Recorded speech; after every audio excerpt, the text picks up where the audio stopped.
An Indian court says that Amit Livingston can be extradited to the U.S. Joining us on 710 KURV, the Cameron County District Attorney will welcome back to the show Luis Saenz. Louis, welcome back to the show.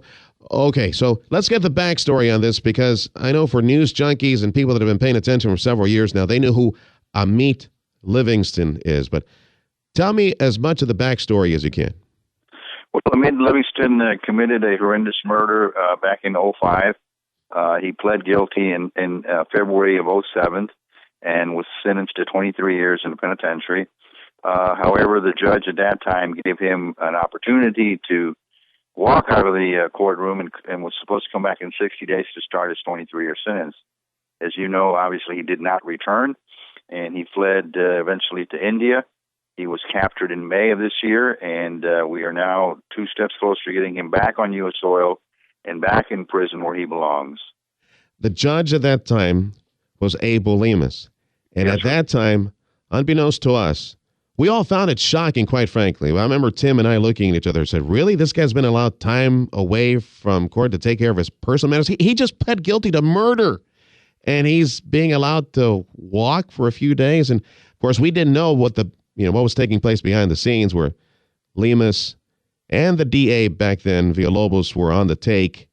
And how much was it that they took? Was it the bond money? What is it that these guys took? Well, it was $500,000 in bond money that because of their shenanigans that they engaged in, and because of their effort to get their money, hands on that money, which I say it's all about greed.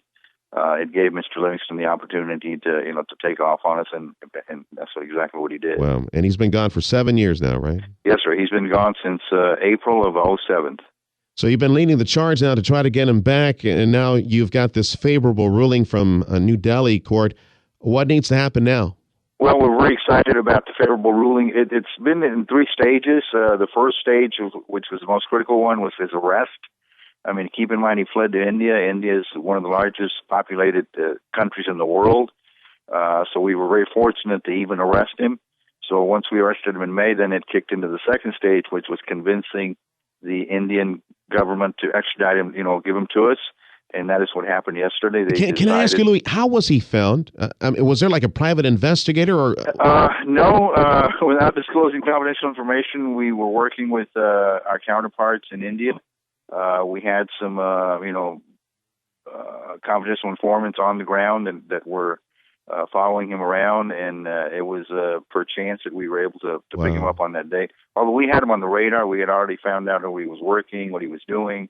I mean, we even knew that he had grown a beard, had long hair, and was riding a little motorcycle, which is pretty common over there. So we were waiting for the right time to apprehend him, and on this given day, he walked out to the apartment and walked right into the arms of our folks who were waiting for him. So we're very fortunate about that. Joining us on 710 KURV, District Attorney for Cameron County, Luis Saenz. And Mr. Saenz, Tim Sullivan here. Yes, sir, Tim, good morning. Good morning. The extradition recommendation by the judge, is it just a recommendation that has to be given final approval in another step, or is this it?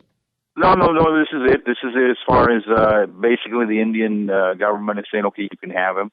Which was, in simple terms, that's what we were asking, give him to us.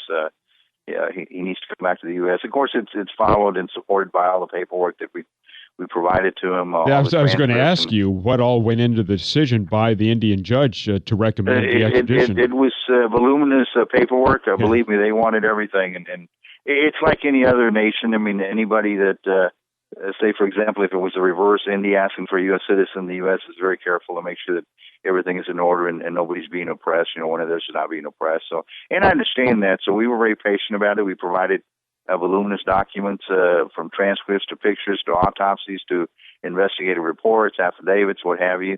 And we were hoping for this decision, and we got it yesterday, and it's very good for the citizens of Cameron County and for the Garcia family. Yes. So we're very happy. What is your best guess as to when we might see this guy on a plane flying over? My best guess, and keep in mind that it's just a guess, I'm hoping within the next 75 days we will, getting back here on the U.S. soil. Are you personally going to go get him? If I'm given the opportunity, I'd love to do that. Believe me. This is Who are you one of my relying priorities. on to bring him over? U.S. State Department or what? No, in cases like this, we work with the State Department, but specifically the U.S. Marshals are the ones that are in charge of doing the actual transportation. It's like the pot calling the kettle black. I find it ironic that I'm trying to weigh who's least corrupt here, were the previous Cameron County administration or the present Indian government. It's like I won't believe it until I see this guy back on U.S. soil. Yeah, and in response to that, I've got to say that the Indian government, especially ones we've been dealing with, have been very forthcoming and very transparent and very helpful to us. I've got to give them credit, please. And it's just you're just going to have to wait and see, make sure that yes, sir. that everything is done properly, and we don't lose him within the Indian penal system Correct. or the holding system or whatever it is that there he is right now. That his family can't buy any release or. That has always been our concern. His parents are very affluent, and that's been one of our concerns. There is no possibility of him getting any type of parole or buying his way out of prison. No. At this point, as you read the order, the judge recommended that he be extradited. So now the second step is finishing up the paperwork in regards to that, and then just working out the details for the logistics for the actual transportation. All right, Louis. Thanks for your time. We're a lot closer. We're a lot closer, and I feel good. But as I said yesterday, I'm very cautiously optimistic, and I will really, have a sigh of relief when they tell me he is on the U.S.